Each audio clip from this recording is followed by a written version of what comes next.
अमित भाई, ANI के podcast में आने के लिए धन्यवाद जी। सीए के लिए अभी लाने की क्या जरूरत थी? सारे जो विपक्ष के नेता हैं सब कह रहे हैं कि ये ठीक चुनाव के पहले नोटिफिकेशन लेके आए हैं। पहली बात तो सीए की जरूरत क्या थी और इसकी नोटिफिकेशन चुनाव के 2 या 3 महीने पहले? देखिए, मैं पहले टाइमिंग की बात करता हूं जी। सारे विपक्षी दल, ओवैसी हो, राहुल गांधी जी हो, या अरविंद केजरीवाल हो, या ममता जी हो, ये झूठ की राजनीति कर रहे हैं। इसलिए टाइमिंग का महत्व नहीं है।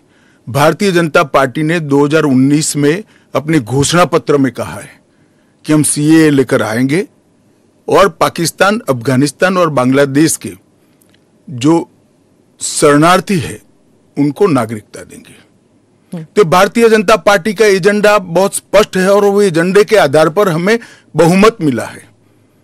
2019 में ही ये बिल संसद के दोनों सदनों ने पार कर दिया। उसके बाद कोविड के कारण थोड़ा लेट हुआ। अब टाइमिंग का क्या महत्व है? सरकार ने अपनी विल चुने जाने से पहले अभिव्यक्त कर दी है। चुनने के बाद फर्स्ट प्रायोरिटी में पहले ही साल में दोनों सदनों से इस कानून को मान्यता मिल गई है। रूल्स फॉर्मेलिटी है। अब टाइमिंग का या पॉलिटिकल गेन या लॉस का सवाल नहीं है। अब विपक्ष तुष्टीकरण की राजनीति कर कर, एपीसमेंट की पॉलिटिक्स कर कर वोट बैंक को कंसोलिडेट करना चाहता है। मैं उनको विनती करना चाहता हूं कि आप एक्सपोज हो चुके हो, ये मत करिए।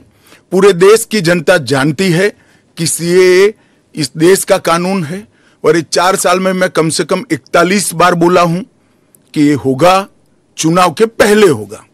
अब क्या मतलब है टाइमिंग का सवाल करने का? तो इतने साल तो हुआ नहीं ना, 2019 के बाद अब हुआ है। स्मिता जी, मुझे एक बात बताइए, wheel of legislator, wheel of government bill से प्रकट होता है या रूल से प्रकट होता है? ऑब्वियसली बिल से। रूल व्यवस्था करता है, जो करने में पहले कोविड के कारण और बाकी सारे पॉलिटिकल इश्यूज के कारण लेट हुआ। मगर कब से नागरिकता मिलेगी? तो 2014 के पहले से। वो थंब रूल वहीं का वहीं है। आज क्या फर्क पड़ गया है बताइए? कोई फर्क नहीं पड़ा है। भारतीय जनता पार्टी को के लिए ये पॉलिटिकल गेन का मुद्दा नहीं है। भारतीय जनता पार्टी के लिए, हमारे नेता नरेंद्र मोदी जी के लिए अफगानिस्तान, पाकिस्तान और बांग्लादेश से आए हुए करोड़ों शरणार्थियों को उनका अधिकार देने का मुद्दा है, उनकी वेदना से मुक्ति दिलाने का मुद्दा है और उनकी 3 पीढ़ी को न्याय देने का मुद्दा है, जो कांग्रेस पार्टी ने कभी नहीं दिया। आप कह रहे हैं करोड़ों लोग यहाँ आएंगे, लेकिन ये पॉलिटिकल नहीं है, मतलब आपको कोई पॉलिटिकल फायदा नहीं होगा। लेकिन जो विपक्ष है वो कहती है कि आप एक नया वोट बैंक बना रहे हैं, बीजेपी एक नया वोट बैंक बना रही है अपने लिए। देखिए, विपक्ष को और कोई काम नहीं। उन्होंने तो सर्जिकल स्ट्राइक और एयर स्ट्राइक को भी बताया कि आपका पॉलिटिकल फायदा है, तो क्या हम टेररिज्म पर कदम न उठाए? इन्होंने 370 को भी बताया कि ये आपके पॉलिटिकल फायदे के लिए कर रहे हैं। हम 1950 से कह रहे हैं कि हम 370 को हटाएंगे। उनका हिस्ट्री है, जो बोलते हैं वो करते नहीं है। मोदी जी का हिस्ट्री है, जो भारतीय जनता पार्टी ने कहा है, नरेंद्र मोदी ने कहा है, वो पत्थर की लकीर है।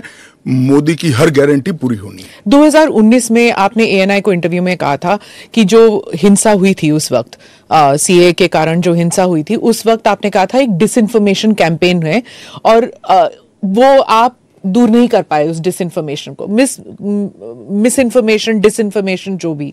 इस बार क्या पार्टी जो है या सरकार जो है उसको अलग कर पाई है? स्मिता जी, दरमियान में मैंने कहा 41 टाइम, 41 बार अलग अलग मंचों से इसके बारे में मैंने डिटेल बात करी है कि इस देश के अल्पसंख्यक माइनॉरिटीज या तो किसी और व्यक्ति को डरने की जरूरत नहीं है, क्योंकि सीए में किसी की नागरिकता लेने का प्रावधान ही नहीं है। सीए सिर्फ और सिर्फ 3 देश, अफगानिस्तान, पाकिस्तान और बांग्लादेश से हिंदू, सिख, बौद्ध, क्रिश्चियन और पारसी, जो जैन और पारसी शरणार्थी आए हैं, इनको उनका अधिकार देने का कानून है, नागरिकता देने का कानून है, जिससे इनके जीवन की वेदनाओं को हम कम कर पाए।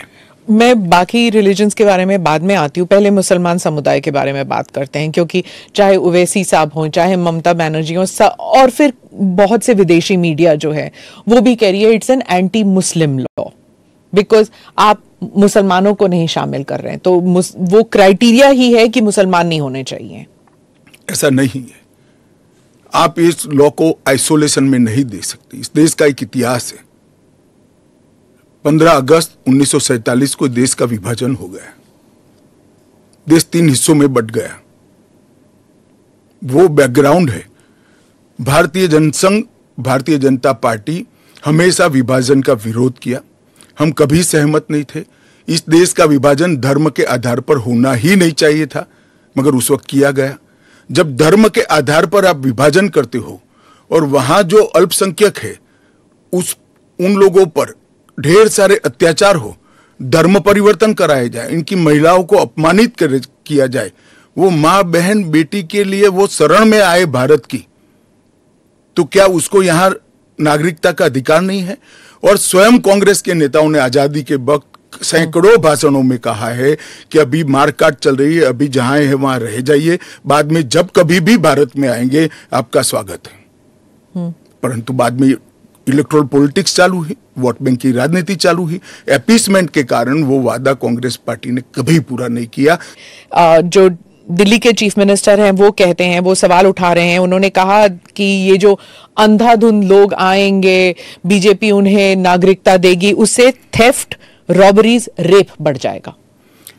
दिल्ली के मुख्यमंत्री अपने भ्रष्टाचार के उजागर होने से अपना आपा खो बैठे हैं। उनको मालूम नहीं है कि ये सारे लोग आ चुके हैं, आज भारत में ही रह रहे हैं, सिर्फ इनको अधिकार नहीं मिला है, वो अधिकार देने की बात है। 2014 तक जो आ गए इनको नागरिकता देनी है, और इतनी ही चिंता है तो वो क्यों बांग्लादेशी घुसपैठियों की बात नहीं करते हैं, रोहिंग्यास का विरोध क्यों नहीं करते हैं? क्योंकि वो वोट बैंक की पॉलिटिक्स कर रहे हैं। दिल्ली के चुनाव उनके लिए लोहे के चने चबाने जैसे हैं, इसलिए वोट बैंक की पॉलिटिक्स कर रहे हैं। नौकरी का कहां सवाल है, वो ऑलरेडी यहां है। ममता बनर्जी पे आती हूँ।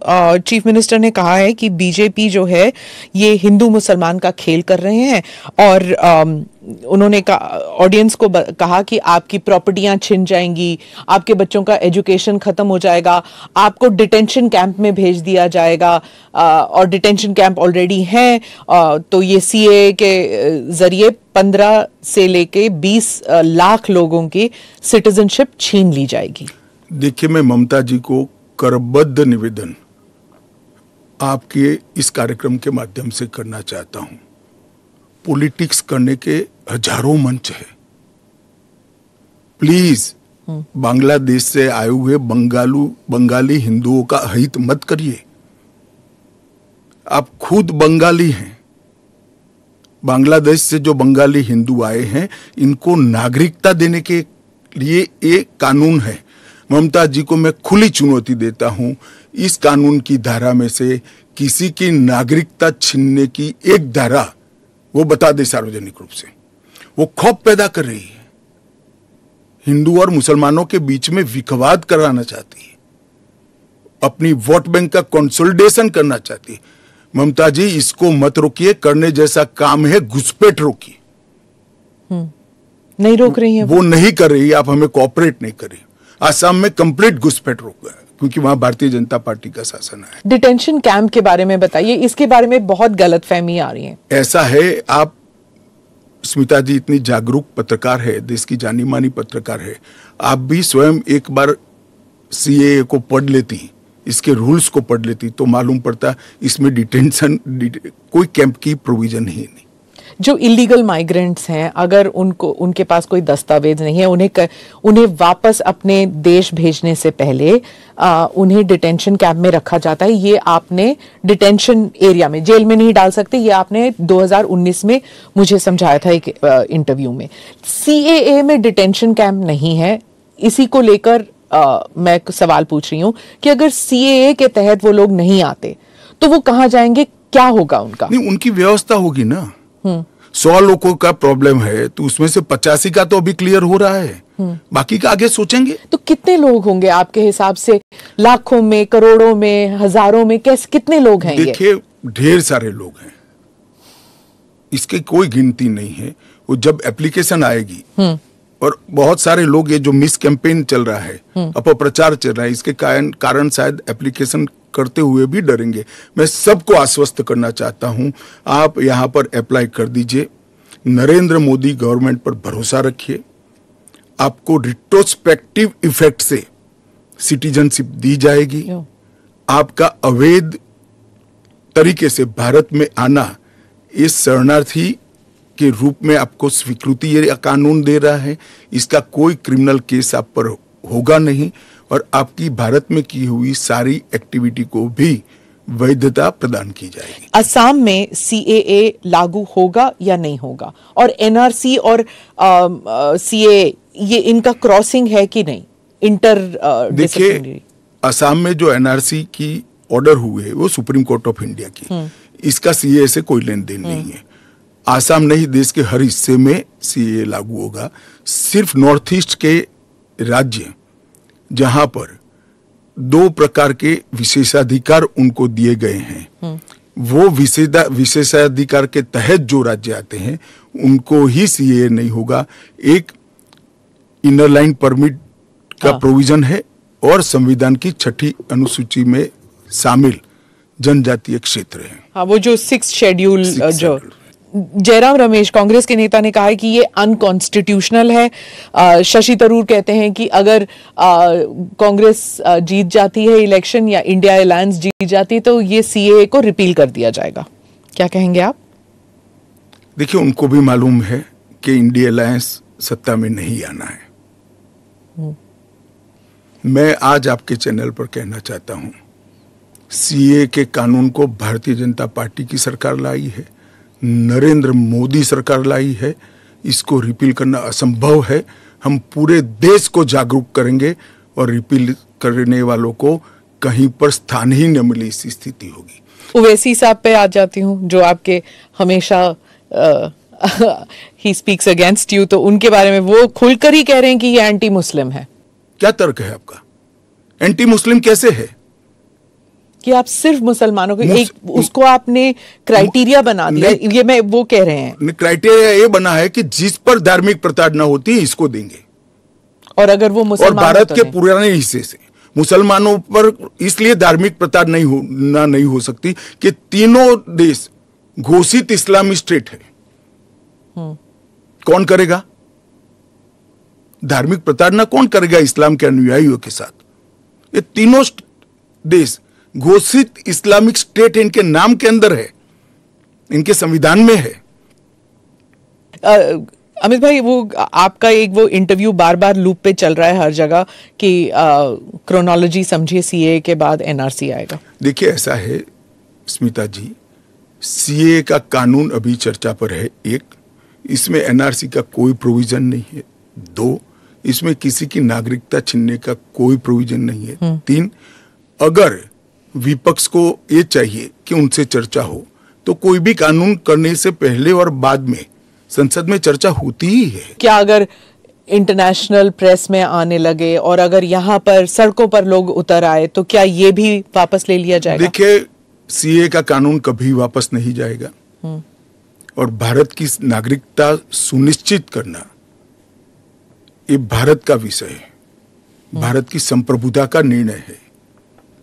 इसके साथ हम कोई कॉम्प्रोमाइज नहीं कर सकते। राहुल गांधी जो न्याय यात्रा में बार बार CAA भी उठा रहे हैं और बाकी विषयों पर भी सरकार पर आरोप लगाते हैं कि अपनी विफलताओं को छुपाने के लिए कभी CAA लागू कर रहे हैं। मेरा आपसे रिक्वेस्ट है जी, कांग्रेस में आपकी अच्छी खासी पहुंच है, इस विषय पर राहुल जी से एक बार चर्चा करके डिटेल पूछ लो जरा। वो चर्चा नहीं कर रहे हैं ना, वो मीडिया को वहां पर कह रहे हैं कि मीडिया जो है वो चर्चा नहीं करना चाहती क्योंकि वो हमारे हाथ बंधे हुए हैं, हमारा मुंह बंद है। नहीं, मगर इस कमरे में बैठकर आपको इंटरव्यू करे CAA पर और समझाए, जो वो बोल रहे हैं वो इतना समझा दे जनता को।